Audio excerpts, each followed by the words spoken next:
आइए इस वीडियो में हम एक कहानी की बात करते हैं। कहानी का शीर्षक है द एक्स, AXE, और एक्स का मतलब होता है कुल्हाड़ी। किस तरह से इस कहानी के अंत में जाकर कुल्हाड़ी एक मार्मिक दृश्य बनाती है वह हम आखिरी में देखेंगे। इस कहानी के लेखक हैं R.K. नारायण। तो पहला प्रश्न तो यही आपसे पूछा जा सकता है कि द एक्स के लेखक कौन हैं? तो उत्तर होगा R.K. Narayan. Who wrote the x? And answer will be R.K. Narayan. क्या आप जानते हैं कि R.K. नारायण का पूरा नाम बहुत बड़ा है? उन पर भी प्रश्न बन सकता है। जैसे एक परीक्षा में A.L. बाशम का पूरा नाम पूछा गया, वैसे ही R.K. नारायण का भी पूरा नाम पूछा जा सकता है। तो उनका पूरा नाम है रासीपुरम कृष्ण स्वामी अय्यर नारायण स्वामी। रासीपुरम कृष्ण स्वामी अय्यर नारायण स्वामी, यही संक्षेप में R.K. नारायण के नाम से प्रसिद्ध हैं। बहुत बड़े कहानीकार हैं और बहुत अच्छी अच्छी रचनाएं इनके द्वारा लिखी गई। ये जो कहानी है द एक्स, ये एक ऐसे बच्चे की कहानी है जो अपने पिता की मार की वजह से अपना घर छोड़ता है और घर छोड़ने के बाद ये अन्यत्र जाता है। वहाँ पर इसे शरण मिलती है और इसको एक मकान में रहने का अवसर मिलता है और अंत में उसे वो मकान भी छोड़ना पड़ता है। क्या है कहानी, हम देखते हैं।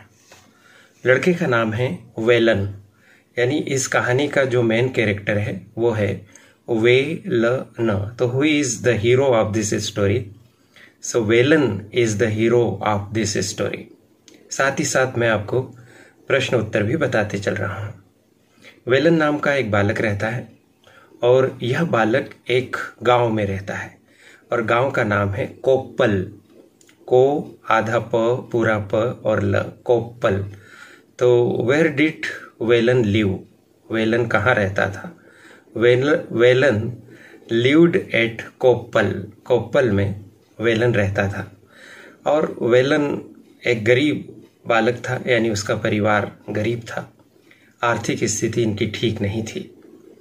घर का खर्च चलाने के लिए इनके पास जो भी थोड़ी बहुत संपत्ति थी इसके पिताजी के पास, वो भी उन्होंने गिरवी रख दी थी और फिर वो खेत पर काम भी करने लगे। इसी बीच क्या होता है कि गांव में एक भविष्यवाणी करने वाला एक व्यक्ति आता है और वो भविष्यवाणी करता है कि देखना, एक दिन वेलन जो है वो एक ऐसे मकान में रहेगा जो मकान 3 मंजिला होगा, 3 स्टोरी बिल्डिंग। तो अकॉर्डिंग टू दी एस्ट्रोलॉजर किस तरह का मकान वेलन को मिलेगा? तो 3 storey building Velan will get to live in future, ये इसका उत्तर होगा। उस समय तो ऐसा लगा कि ऐसा कैसे होगा, इतना गरीब परिवार है और 3 मंजिला मकान कैसे मिलेगा। लेकिन आगे 30-40 साल बाद यह भविष्यवाणी सत्य सिद्ध होती है। तो ये भी प्रश्न आता है कि when did the prediction come true? तो the answer will be after 30-40 years। ठीक है। होता क्या है कि एक दिन वेलन के पिताजी वेलन को बहुत पीट देते हैं और जब वेलन को पीट देते हैं तो वो अपना घर छोड़ देता है। तो किस वजह से घर छोड़ा? तो पिताजी की वजह से घर छोड़ा। Why did Velan leave the home? He left the home due to his father। पिताजी की वजह से घर जब उसने छोड़ा तब उसकी उम्र 18 वर्ष थी।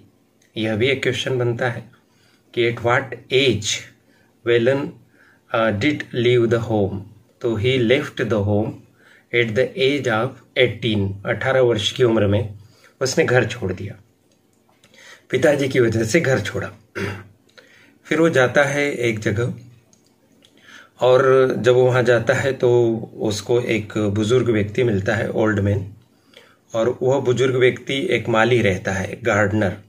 तो what was the old man? तो old man was a gardener. और वो जो माली रहता है, बूढ़ा माली, वो वेलन को कहता है कि क्या तुम मेरे साथ काम करोगे? और वेलन सहमति दे देता है। तो वो बूढ़े माली के असिस्टेंट के तौर पर काम करने लगता है, सहायक के तौर पर। तो how did Velan start working? Velan started working as an assistant of the old gardener बूढ़े माली के सहायक के तौर पर। और क्या काम मिला, तो स्वाभाविक है कि माली बगीचे की देखभाल करता था, तो वेलन को भी बगीचे को विकसित करने का काम मिला। तो which type of work did Velan get from the old gardener, तो he got a task to develop the garden. ठीक है, प्रश्नोत्तर भी आप ध्यान में रखते चलिए। अब चूंकि माली वृद्ध था, तो थोड़े समय के बाद माली जो है वो बीमार पड़ जाता है, और जब माली बीमार पड़ जाता है तो वेलन उस बगीचे का मुख्य माली बन जाता है। तो how did Velan become the main gardener of the garden, तो due to the illness of the old gardener he became the main gardener. ये ध्यान रखिएगा। फिर क्या होता है कि जो बगीचा है, बगीचा अच्छा विकसित होने लगता है, वेलन को भी वहाँ रहना अच्छा लगता है। उस बगीचे में बहुत सारे पेड़ हैं, उन्हीं पेड़ों में एक पेड़ है नीम का पेड़, और नीम के पेड़ से वेलन को बहुत ज़्यादा लगाव हो जाता है। तो यहाँ भी एक क्वेश्चन बनता है कि which tree did Velan like the most, तो Velan like the most tree of neem, और neem tree he liked the most. ठीक है, इस तरह से ये चलती रहती है कहानी आगे। फिर क्या होता है कि जो मकान जिनका रहता है मकान मालिक, वो उस मकान में रहने के लिए आ जाते हैं। मकान बहुत बड़ा रहता है, 3 मंजिला मकान रहता है, और वह मकान ऐसा है जैसे देवताओं के रहने लायक, इतना सुंदर मकान बना था। तो इस तरह से वेलन वहाँ रहता है और समय जाता रहता है। धीरे धीरे समय बहुत बीतता है। नीम के पेड़ पर कहीं पंछी आते हैं, रहते हैं, तोता मैना भी वहाँ पर रहते हैं, छोटे छोटे बच्चे भी खेलते हैं। तो वेलन को वो सब वातावरण बहुत अच्छा लगता है। इस बीच मकान मालिक और मालकिन बूढ़े हो गए, वेलन के पिता भी बूढ़े हो गए। वेलन के पिता की आगे चलकर डेथ भी हो जाती है। इस बीच वेलन की भी शादी हो जाती है, उसके भी बच्चे होते हैं, और ये सब होता रहता है। वेलन बीच बीच में गांव भी जाता था। उसने अपने पिता के द्वारा जो संपत्ति गिरवी रखी थी वो भी सब छुड़ा ली, और वेलन के भी अब नाती पोते सब हो गए। उसका जीवन बड़े सुकून से बीत रहा था, और उस बड़े बिल्डिंग में जो लोग रहते थे वो भी बढ़िया सुकून से अपनी जिंदगी को जी रहे थे। एक दिन क्या होता है कि उस बड़े भवन के मालिक की डेथ हो जाती है। अब वेलन को लगता है कि मालिक चले गए तो अब उसको कौन रखेगा। मालिक के जो लड़के रहते हैं वो आपस में लड़ने झगड़ने लगते हैं, और थोड़े समय बाद उस बड़े बिल्डिंग को छोड़कर चले जाते हैं। फिर क्या होता है कि वहाँ एक किराएदार रहने के लिए आता है। किराएदार बड़ा ही क्रूर था, और वो वेलन के साथ अच्छा व्यवहार नहीं करता, लेकिन किराएदार भी ज़्यादा दिन नहीं टिकता और वो भी चला जाता है। फिर क्या होता है कि धीरे धीरे उस मकान में कोई नहीं रहता, तो मकान एक तरह का भूतिया मकान कहलाने लग जाता है। ये भैया वहाँ भूत प्रेत रहते हैं, सूना मकान, अकेला वेलन वहाँ पर रहता था, क्योंकि वेलन के परिवार के लोग भी घर पर होते थे। और धीरे धीरे उस बड़े बिल्डिंग की शान भी कम हो गई, तो वेलन ने भी उस बड़े बिल्डिंग की बजाय बरामदे में रहना शुरू कर दिया। फिर क्या होता है कि एक दिन उस घर को उस बिल्डिंग के मालिक के जो लड़के रहते हैं, जो लड़ झगड़ कर चले गए थे, वो उस घर को बेच देते हैं। वो घर बिक जाता है, और एक कंपनी उस घर को खरीद लेती है, और वो इसलिए खरीदती है कि भाई अब इस जगह पर हम छोटे छोटे घर बनाएंगे। वेलन को भी कह दिया जाता है कि अब ये मकान हमने खरीद लिया है, अब आपको ये जगह छोड़नी होगी, और आपको 15 दिन का समय दिया जाता है।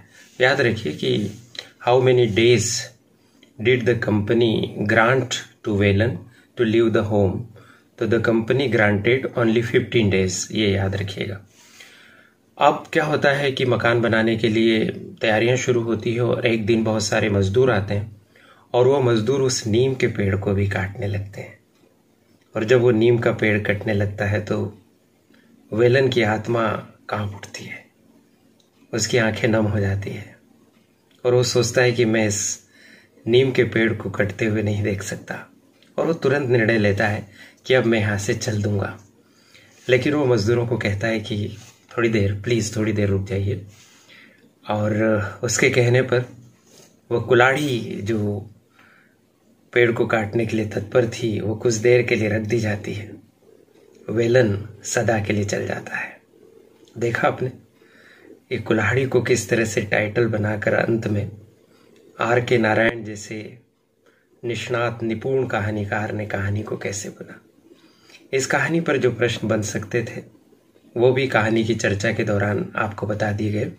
यह video BA, BCom, BSc, BHSC, BBA, BCA first year के English language and Indian culture के सभी विद्यार्थियों के लिए काम आएगा और उम्मीद है कि इनमें जो चर्चा हुई है उस पर आधारित प्रश्न परीक्षा में जरूर पूछे जाएंगे।